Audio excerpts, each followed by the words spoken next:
Rodney Orr from TiderInsider.com and Tider Insider TV joins us for his weekly visit. Rodney, a lot to cover, so let's jump right into it. First, your thoughts as we look back 9 years ago today, the devastating tornado that ripped through Tuscaloosa in the state of Alabama. What are your memories from that day? Wow, it was, I remember it like it was yesterday. I mean, it was a very scary day. I remember there were a lot of threats. Obviously, we were alerted early that it was not going to be a good day, potentially. And fortunately, I had a friend that lived out on the lake that had a shelter, and we camped out there. And Gary, we didn't even really realize due to the loss of power, and of course we're trying to listen on our phones to the reports and so forth, but didn't realize the devastation. And then I remember, shortly after things had calmed down, we tried to drive back into town, and it was gridlock. I mean, I've never seen such traffic, at least in this area. I mean, it was bumper to bumper, couldn't move. People pulled over into gas stations because they were afraid that they were going to run out of gas. Gas stations were closed, all of those types of things. And, man, it was just a crazy time. And seeing all those metal structures that hold the signs, the street signs, the exit signs, just the way they had been twisted like they were aluminum cans. I mean, it was like, and seeing cars everywhere, the destruction was just incredible. I mean, it was just, man, you don't really sense it or feel it or understand it until you see it with your own two eyes. And, of course, the loss of lives certainly was, just terrible thing. But, I mean, I tell you what, when there's a threat of a tornado, well, we take it seriously. Indeed, we do. And it was against that backdrop that the Alabama football team, after winning the national championship in 2009, having come up short in 2010, that 2011 season was phenomenal, Rodney, and lose at home to LSU 9-6 in a game I think that you and I both walked away from that night in Bryant-Denny Stadium thinking the best team didn't win. And to have it turn out, fate smile on Alabama, didn't win the SEC West Division, didn't win the SEC Championship, but had some things happen, got another crack at LSU and dominated them down in the Superdome 21-0 to win Nick Saban's second national championship. And I think some of us felt like, with what had happened with the tornado, that was a great football team. They had to do their part, but it was almost kind of like it was fate. And it really meant a lot to obviously Alabama fans, but I think to the entire state of Alabama after that tornado for the Tide to win the national championship. Oh, no question. I think it really, everyone around kind of rallied together, and, obviously it affected players on the team. Carson Tinker, his story, of course. And I think, the players felt that. The players used that in a way to kind of come together, and I think it really brought everyone together, locally. But that was obviously a great team too, and a lot of memories from that time. Yeah, that defense on that team was phenomenal. I think something else, Rodney, and then we'll move on to another topic. But I remember that season and that game against Georgia Southern. That team at Georgia Southern scored the most points on that Alabama defense that entire year when they got 21. Yeah.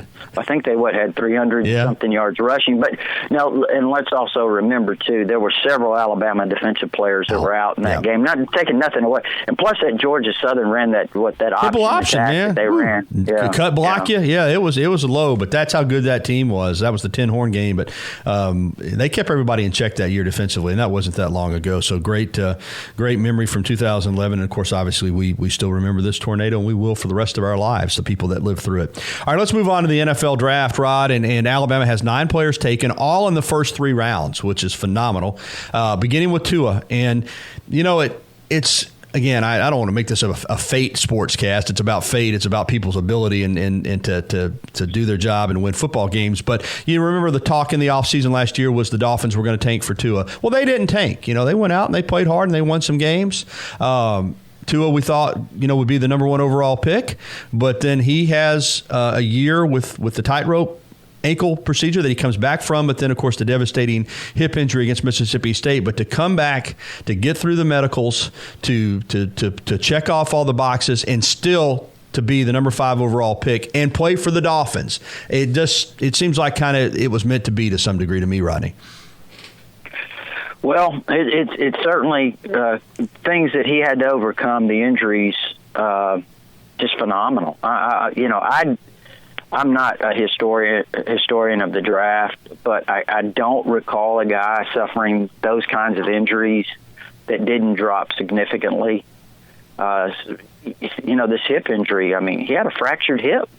I mean, it was amazing. But I also think, too, Gary, as we talk about that, we should mention the physicians, oh, the doctors. Absolutely. That was the key. Yeah, that Alabama has that, probably many programs don't have access to be honest with you.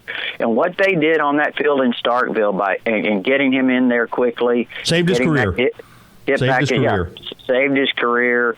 These are things that Alabama offers that I think, they certainly recruits see, prospects see. But again, not trying to get off into that, but just the fact that what they did to the doctors and, man, just amazing. And then, now Tua drafted number 5, pick number 5. Because to be honest with you, and again, these things are hard to predict, so I never claim to know, but just looking at it 2 months ago, 2.5, 3 months ago, I would have said there's probably no way that he doesn't fall below, isn't drafted above 15. That was my thought because, again, you look at the significance of the injury, but there's one thing about Tua. Every time he's had an injury, he has recovered extremely quickly, well, thoroughly. It's been amazing. I mean, he played against Oklahoma in that playoff game after the tightrope surgery, 4 weeks or whatever it was, and he was 24 or 27 for 418 yards. Then he had the game. Let's see, this game against LSU where he had to. Obviously, Alabama didn't win. It wasn't his best game. Threw for over 400 yards, but playing 19 days after surgery, 20 days after surgery. So now the key is let's just don't get injured. Let's stay healthy, and if he can do that, then I think he's got a chance to be a great one. Yeah, and again, I've just watched his recovery from this. It was phenomenal, and I had picked him 5th to the Eagles. Remember, I said it on Tider Insider TV. I said if he's sitting there, there's no way. I mean, to the Eagles. We'll get to Jalen and the Eagles, but the Dolphins would take him 5th, and they did. I think the question now is, and there's a lot of debate about it. And did they draft him? Are they going to let him sit behind Fitzpatrick? Here's my feeling on it, Rodney. They drafted him to be the face of their franchise, okay? And I don't think any NFL team is going to put a guy out there that's not ready to go medically. But if he's cleared medically, he's your quarterback. They're not a playoff team. I don't see this where we're going to sit him half the season. If he's not physically ready, then you sit him. But if he is ready to go, he's your quarterback from day one, in my opinion. What do you think? Well, I hope so. I mean, I don't know what their plans or their thoughts are, but I agree with you 100%. I mean, if he's physically ready to go, medically cleared, then, he's certainly going to have that opportunity to be that guy. They're not looking at it and saying, well, we're going to hold him out for a year just to be safe, just to be careful. No. If he's cleared, if he's ready to play, and then listen, he's going to have every opportunity to be that guy. And probably at some point next season, he might be that guy. It'll be interesting. I just hope that the Dolphins can get enough players around him that they can become really successful. Alabama, 9 picks, all in the first 3 rounds. They had Carter and Maiden both signed free agent contracts. But LSU, Rodney, I just don't think there's any way to say it wasn't their year. And I said I walked away from the 2011 game thinking Alabama was better. I didn't walk away from the game this year thinking Alabama was better. I thought LSU was the better team. And they had a phenomenal year. I mean, they had 5 first-round picks. Alabama's 4. They beat them on the field. They had 14 total draft picks. They had the Heisman Trophy winner. And I've heard Alabama fans, well, if we'd gotten another crack at them, I think LSU would have beat Alabama again. I just think they were a phenomenal football season. And I know Alabama fans want to believe, that Alabama could have beat them if they played them again. Didn't happen, first of all. I just think sometimes you tip your hat. LSU was a phenomenal football team in 2019. They had, the greatest season in their history that I recall. I've been watching a long time, since the late 60s. And, I mean, it's one of the great seasons of all time. And, it's kind of like Alabama in 2009. I mean, they just had that year. 6 first-team All-Americans. Everything went right. The Heisman Trophy winner, Mark Ingram, beat Florida, beat Tebow, beat all those top 10 teams, beat all those top 5 teams, actually, and recent national championship teams. So, LSU just had a great team. They certainly were the best team in college football. They proved it. And listen, Alabama was a good team, could have certainly beaten LSU, had a bad first half, turned the ball over a few times, made a lot of mistakes. But that's part of the game. If you're the better team, then you don't make those mistakes or you overcome those mistakes. And LSU, they just couldn't stop them. And I watched the Clemson and LSU game the other night, Gary. It was on one of the may have been one of the ESPN channels, and watched. And Clemson obviously jumped out to that early lead, and you watched LSU. Once that offense got rolling, I mean, you couldn't stop it. I mean, they were really good, and a lot of that was obviously they had great players at all these positions, but they had the guy who could pull the trigger. Burrow was an accurate passer and a guy that could run. And his running made a difference. Yeah, there's no doubt. My point is, elite quarterbacks. Now, you don't have to be the number 1 pick or not even a first-round pick, but if you're an elite college quarterback, that's what I think it takes nowadays. You've got to have that guy if you want to win championships. Key for LSU. Can they come back and put together another great year? Losing 14 guys to the draft. My guess is that they'll be good, but they won't be great. And that's what's made Alabama so phenomenal, is that Saban's done it year after year. Jalen Hurts goes in the second round. I think it was number 53 overall to the Eagles. Good situation for him. They've got Carson Wentz there. They've got Doug Peterson, who's a terrific quarterback developer. I think a lot of people were surprised that he went that high, but you have to give it to Jalen, too, to be where he was at, to be a guy that people said wasn't draftable, to go into the second round of the National Football League draft. I think says a lot about what he was able to do once he went to Oklahoma and the potential that the Eagles see in him. The only thing I'm going to disagree with you on is see, I get a little when people say it's what he did at Oklahoma. See, I think he did as much or more at Alabama, and here's why. He was playing against the best competition in the country here when he was here at Alabama. People act like he didn't put up any numbers when he was here. Go look back at his numbers here. That's against a lot better competition. Very true. Than he played in the Big 12. I heard one of the commentators on ESPN say he was, quote, a totally different quarterback at Oklahoma. Totally disagree with that. Totally. Completely. I think he was just as effective here at Alabama. No, he didn't put up those same kind of numbers. I get that, but playing a lot better competition. So I think his time at Alabama was helpful. It's just as helpful, just as beneficial to him, preparing him to where he is now than as it was Oklahoma. So listen, I think there's a lot of things he learned here at Alabama as a player, as a person. The toughness, the character that it takes, what all it takes to be successful. He didn't just learn all that at Oklahoma. That was instilled in him here in this program. And I think that mental toughness is what propelled him, Gary, when he had the difficult times that he needed to overcome. I think all of those things that he learned within this program, and certainly I'm not saying it didn't happen before. His dad's a high school coach, and they understand what it takes to be successful. But I think all of those things that were developed here, the culture here in the Alabama program, helped Jalen overcome the things, the hurdles, the obstacles, and all of those things, and it will help him in his future. I agree 100% with you. I think that's well stated. And I think Alabama will point it out that Tua was the number 5 overall pick, and the guy he beat out was a second-round pick. I think they'll certainly point that out to recruits. Speaking of recruiting, Rodney, real quick thought. Alabama, of course, weekend before, got the 2 commitments, and we're keeping an eye on Kendrick Blackshire, the linebacker out of Texas that seems to be an Alabama lean. He did cut his list down to 6. You think something could happen with him soon? Like I always say, Gary, when you're talking about commitments and all this stuff, it's unpredictable. But I do think he's certainly a guy to keep an eye on. Really was a 5-star type linebacker, more of an enforcer type, 6'2", 250. I mean, this guy's incredibly cut.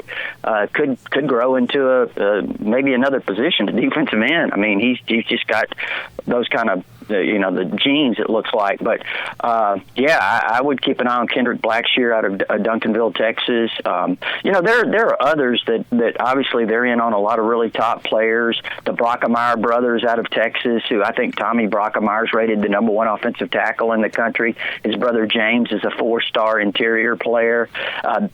Their dad played for Texas. He was an All-American there, went to the NFL, now on the SMU staff, I think in an off-the-field role. But I think Alabama's in the lead here. I think Alabama's in really good position with the Brockemeyer brothers. Now, they do have a brother playing at Texas, but I still think Alabama's in really good position with those guys. And they need offensive linemen. They need offensive tackles.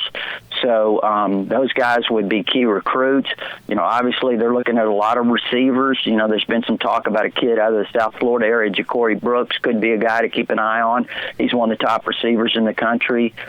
Defensive backs. We've talked about on Tighter Insider Alabama the importance of controlling the state in recruiting. Doesn't mean you get everyone, but doesn't mean a clean sweep. But you need to get a vast majority of the top players. I think that'll be a key. To me, it starts with JaQuincy McKinstry out of Pinson Valley. He's at a position of need. He's a top cornerback prospect, tremendous athlete, as you know, Gary, just off the charts, good enough to play basketball on this level. So tells you a little bit about him. I think they're in great position with him. Some safeties, Terry and Arnold out of Tallahassee is a big-time safety prospect Alabama looks good with. Another safety, Kamar Wilcoxon out of IMG Academy in Bradenton, Florida, is a guy to keep an eye on. Think they're in good shape there. And a guy that not many people had mentioned Alabama in connection with, but I think he likes Alabama a lot more than people know.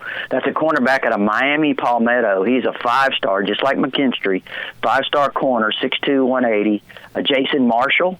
I think Alabama's, got a really good shot at him. So it's early. We forget. It's April. It's still a long way to go, but Alabama's in on a lot of guys. All right, finally, Rodney, we're up against the clock. Speaking of in-state prospects, quick reaction to Tennessee coming in and getting the 5-star edge rusher Dylan Brooks from Hanley High School there in Roanoke, and a big pickup for Jeremy Pruitt.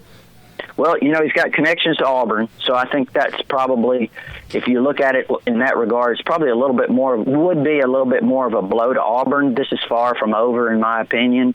We'll see what happens. Plus, remember, Alabama signed all those guys last year at those outside backer spots. Quandarius Robinson, Drew Sanders, Will Anderson, Chris Braswell, go down the list. So they got a lot of players last year. They could survive something like that. Now, again, I still believe this one's far from over. All right, great stuff from Rodney as always. Appreciate it, Rod. Remember, folks, TighterInsider.com. Still just $48 a year. And, of course, catch Rodney with me on TV tomorrow night for Tighter Insider TV at 6:30. Thanks a lot, Rod. Okay, bud. Take care.